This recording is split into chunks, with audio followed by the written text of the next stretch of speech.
major decisions.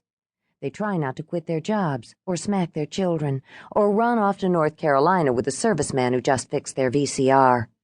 They make certain to stay out of the ocean, since the chemical plant on Seminole Point always leaks in the first week of May, so that the yellowfin float to the surface, bringing sharks closer to shore. In the past few years, there has been an influx of newcomers, lured by the low rents and wild hibiscus. As a result, Verity is now home to more divorced women from New York than any other town in the state of Florida.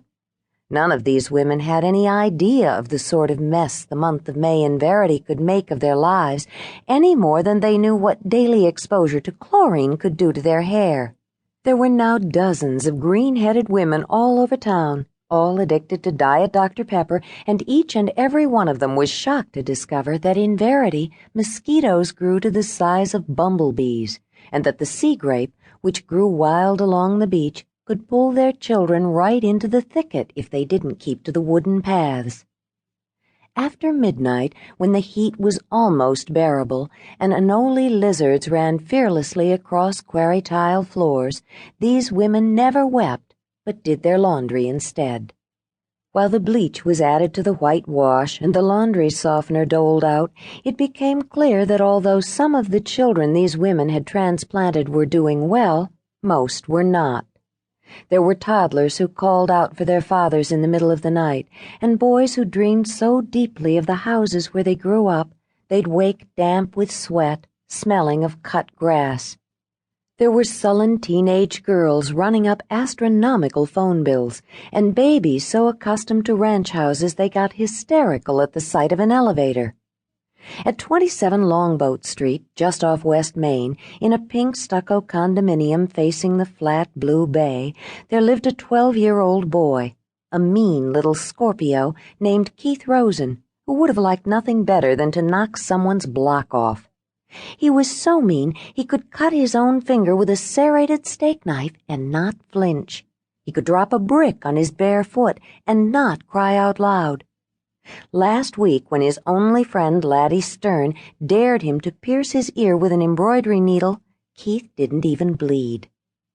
The following afternoon, he stole an earring shaped like a silver skull from a jewelry concession at the flea market over at the Sunshine Drive-In.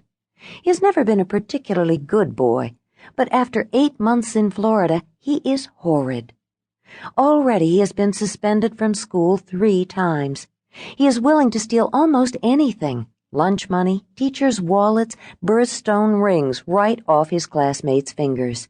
He keeps everything in a secret stash in the laundry room down in the basement, inside a hole he punched into the plaster behind a washing machine. Punishments are pointless. They don't work with him. He is no longer allowed to see Laddie Stern, not since they were caught cutting school and drinking Kahlua and Coke. But who can really stop him? Laddie's mom is the hostess at the Yacht Club restaurant, and she works odd hours, so Keith still goes over to their condo whenever he pleases. That is where he spends most of the first day of May, and by the time he leaves, after a vicious argument that has left Laddie with a bloody nose, it is already 99 in the shade, although where he bicycles, on Longboat Street, there is no shade. He's dizzy from the Miller Lights he drank and the half-pack of Marlboros he chain-smoked, and it isn't so easy to avoid the smashed turtle shells.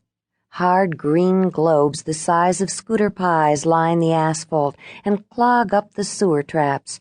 There is no point in Keith trying to talk to his mother. Most days he sneaks out of the apartment while she is getting dressed for work, or he waits in bed until he's sure she's left, so he won't have to see her and pretend to be normal or cheerful, or whatever it is she wants him to be. He bikes as fast as he can through the heat waves, past the surfers at Drowned Man Beach. He keeps at it until his lungs hurt. Then he rides over the curb and into the park at the corner of West Main and Longboat, where he pulls out the cigarettes and matches he stole from Laddie. It isn't his parents' divorce that bothers him. He could have lived with that. It was the way things just happened to him. He wanted to live with his father, but who asked him? His parents argued with each other until they came to a decision, and now his mother is stuck with him when everyone knows they have never gotten along. He never climbed